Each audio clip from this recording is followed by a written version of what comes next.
शिव महापुराण की कथा कहती है कि दुनिया का सबसे बड़ा पाप कौन सा है?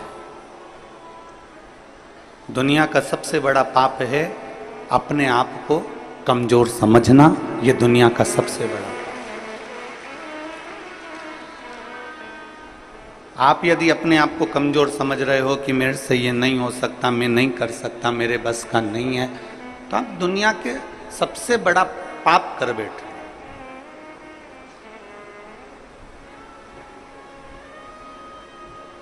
अपने आप को कभी कमजोर मत समझो। रोग से ग्रसित भी हो गए हो तो भी अपने आप को कमजोर मत समझो। कोई बड़ी बीमारी भी लग गई है तो अपने आप को कमजोर मत समझो। कोई बहुत बड़ा टेंशन यदि आपके माथे पर आकर बैठ गया है तो भी अपने को कमजोर नहीं समझो। अपने आप को हम कमजोर क्यों समझे? विषम परिस्थिति में भी जो मुस्कुराता है भोलेनाथ उसका साथ हमेशा देता है, हमेशा। दुनिया का सबसे बड़ा पाप है अपनी आप को कमजोर समझना।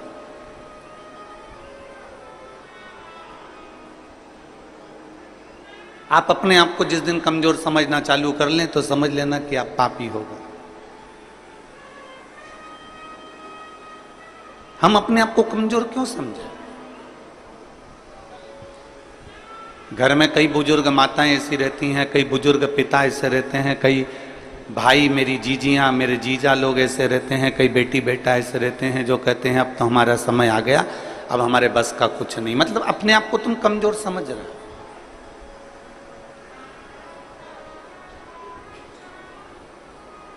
हम पूरे भिलाई वासियों से एक बात पूछना चाहते हैं, जितने लोग कथा में बैठे हैं और जितने लोग आस्था चैनल पर कथा सुन रहे हैं, जितने लोग फेसबुक यूट्यूब पर कथा सुन रहे हैं, आपसे एक बात पूछें, आप उत्तर देंगे सभी लोग? बोलो, जम के बोलो जरा, पक्का?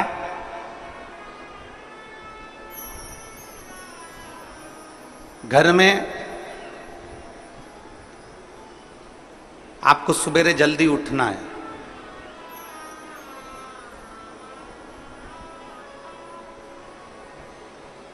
कहीं जाना है, कोई कार्य करना है, आपको जल्दी उठना है, तो आपने अलार्म लगाया।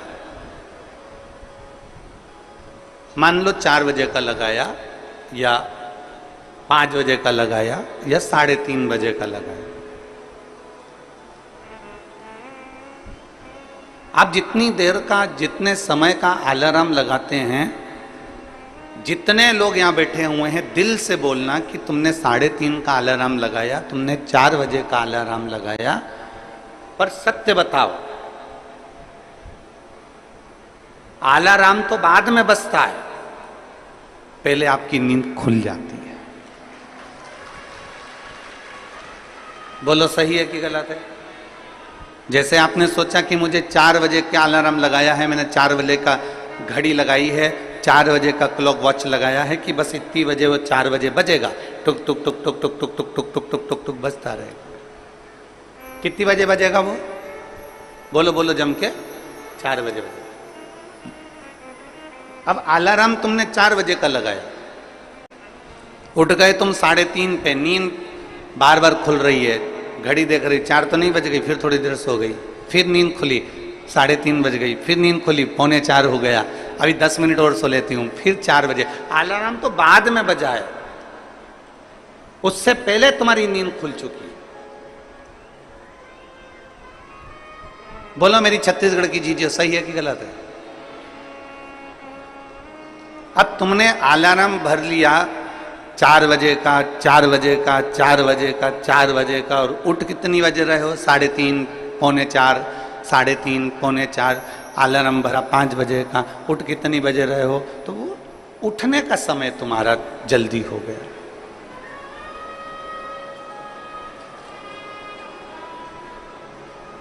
अलार्म तुमने 4 बजे का भरा है, अलार्म तुमने 5 बजे का भरा, परंतु तुम जल्दी उठ गए।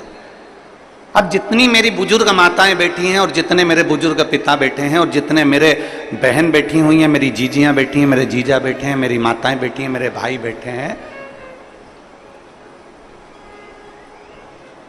आप सबसे निवेदन है, आपने भी अपने दिल में एक अलार्म बनाकर रख लिया। कौन सा अलार्म? जरा सा पेट दुखा और तुमने अलार्म बना लिया, कहीं मुझे बड़ी बीमारी तो नहीं हो गई, कहीं मुझे कहीं गठान तो नहीं हो गई, कहीं मुझे रोग तो नहीं हो गया, कहीं मुझे ये तो नहीं हो गया। जरा सा छाती में दर्द हुआ, तुमने अलार्म बनाकर रख लिया कि मेरे कोई कहीं ब्लॉकेज तो नहीं हो गया, कहीं मेरे हार्ट में कमजोरी तो नहीं हो गई। थोड़ी सी चलने में हापड़ी भराई तो तुम्हें लग गया कि मुझे कहीं दमे की बीमारी तो नहीं हो गई, मुझे सांस की बीमारी तो नहीं हो गई। याद रखना, 4 बजे का अलार्म लगाया तो 3:30 बजे नींद खुल जाती है। उसी तरह तुम जो दिन भर सोचते हो कि मेरे साथ ये तो नहीं हो गया, वो तो नहीं हो गया, वो तो नहीं हो गया, वो तो नहीं हो गया, तो वो चीज तुम्हारे सामने हो ही जाती है। इसलिए शास्त्र कहता है कि दुनिया का सबसे बड़ा पाप है अपने आप को कमजोर समझना। कभी कमजोर मत समझो, हमेशा अपने आप को बलवान समझो।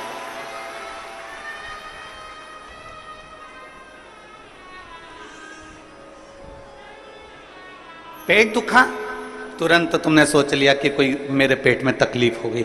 छाती दुखी, मेरे को तकलीफ हो गई। सिर दुखा, मेरे को तकलीफ हो गई। आंखों में प्रॉब्लम हो गई। हो सकता है प्रकृति है, चलता रहता है, कभी अच्छा आता है, कभी बुरा आता है। कोई जरूरी नहीं है कि सारे रोग तुमको ही हो जाएंगे, सारी बीमारी तुमको ही हो जाएगी। पर तुमने सोच लिया। जांच कराने जा रही हो ना, तो सबसे पहले सोच के जा रही हो, मुझे ऐसा लग रहा है कि कहीं बड़ी बीमारी के चांस ना हो जाए। मतलब तुमने वो घड़ी भर ली है, तुमने वो अलार्म भर लिया।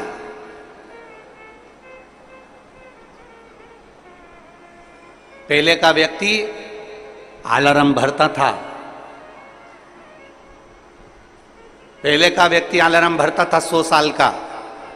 100 साल तक जिंदा रहूंगा, 100 साल का अलार्म भरकर बैठता था कि मैं 100 साल तक जीऊंगा। खूब खाता पीता मौज करता, जाता खेत में काम करता, अपनी फसल लगाता, अपने काम में लगा रहता, अपना गाय बैल भैंस जो भी ये पालना वो पालता।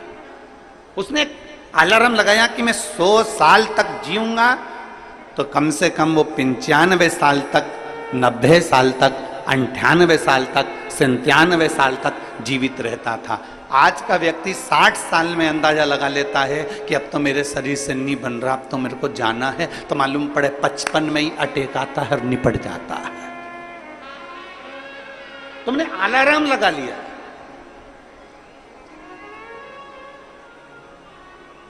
दुनिया का सबसे बड़ा पाप है अपने आप को कमजोर समझे।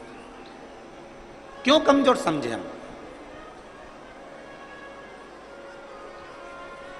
आप अपने आप को इतना प्रबल समझिए, आप अपने आप को इतना बोल्ड समझिए कि आपको लगे अगर छोटी मोटी बीमारी आ भी गई तो मैं निपट लूंगी, मैं निपट लूंगा।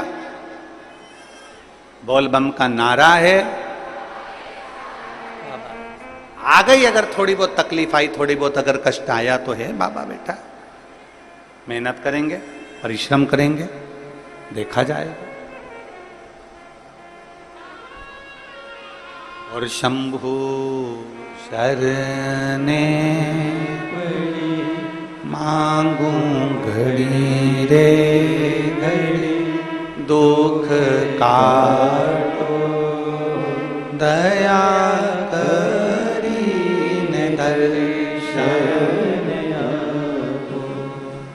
शंभु शरणे पड़ी मांगू घड़ी रे घड़ी, दुख काटो दया करीने दर्शन। आप कमजोर क्यों समझे? आप हिम्मत क्यों हारे? कई माताएं कह देती है हमने 1 बार पशुपतिनाथ का व्रत करा, हमने 2 बार पशुपतिनाथ का व्रत करा, हमने 3 बार पशुपतिनाथ का व्रत करा और हमने, हमारी मामा नहीं सुन रहा, आपने हिम्मत हार ली। एक पत्र है, अच्छा, जहां भी बैठे हो हाथ हिला दो और आ जाओ, एक बेलपत्र ले जाना, आ जाइए। मेरा नाम अनीता साहू है, पति श्री संतोष कुमार साहू है, रामनगर भिलाई। मोबाइल नंबर मेरा ये है। 1 लोटे जल का मैं क्या वर्णन करूं। 2023 मई में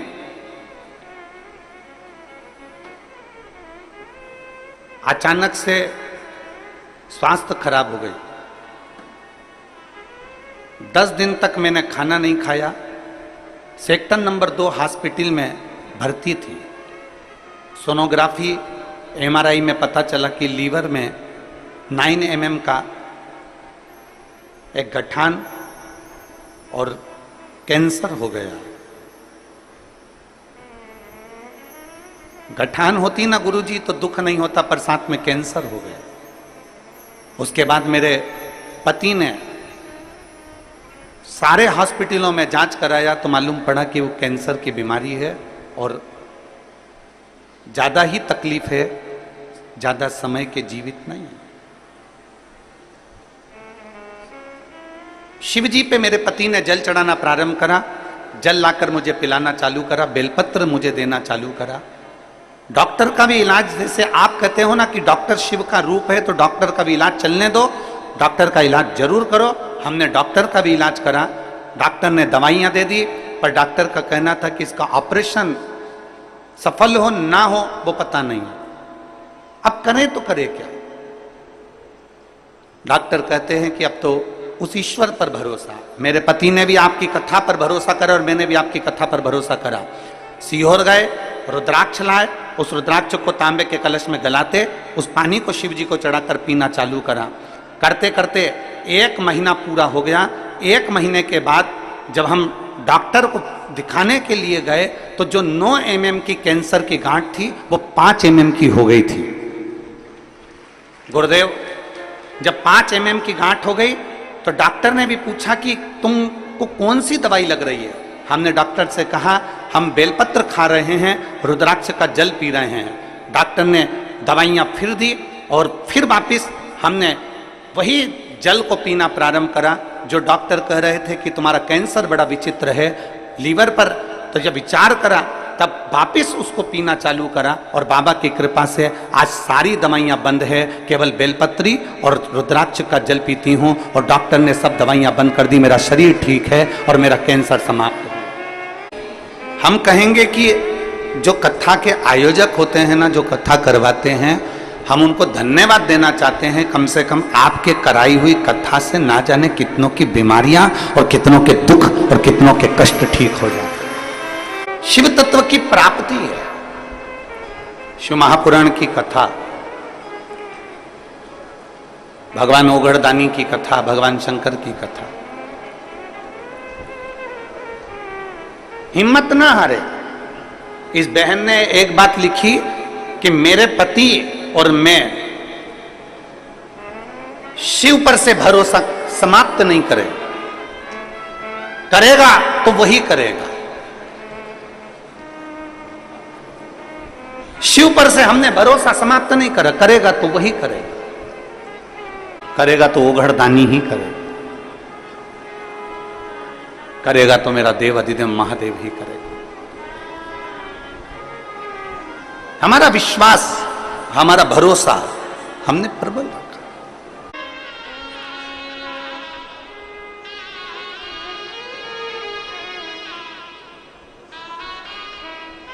बेटा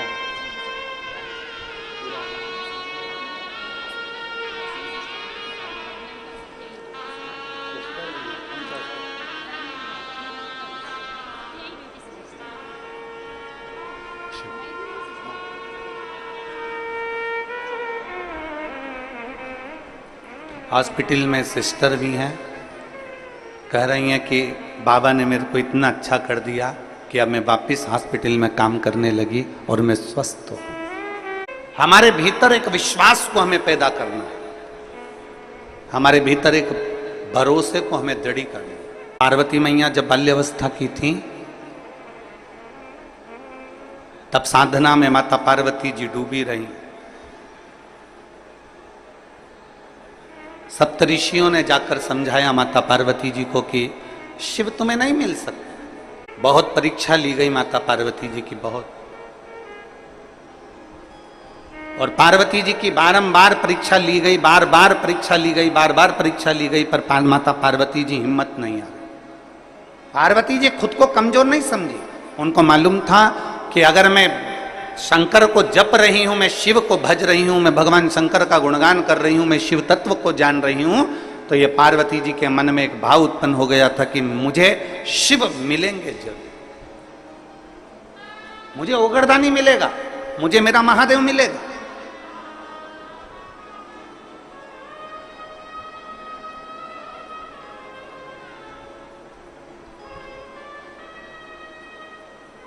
और ध्यान दें, शिव को पाने की ललकता आपके भीतर होना चाहिए।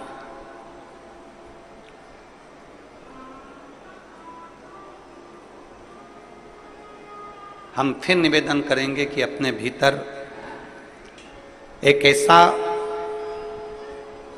तत्व, अपने भीतर ऐसा समर्पण, अपने भीतर भगवान की अविरल भक्ति को अपने भीतर ऐसा समाहित कर लो कि एक ना एक दिन ऐसा आए कि मेरा शिव तुम्हारे सम्मुख में आकर खड़ा हो जाए और तुम्हारे को दर्शन देकर जाए। इतना अपने आप में बल उत्पन्न करो। हम आपसे पूछें, अभी चीटा देखा है? चीटा बोलते हैं कि मकोड़ा बोलते हैं? यहां पे क्या बोलते हैं, चीटा की मकोड़ा? अरे जम के तो बोलो, चीटा ना।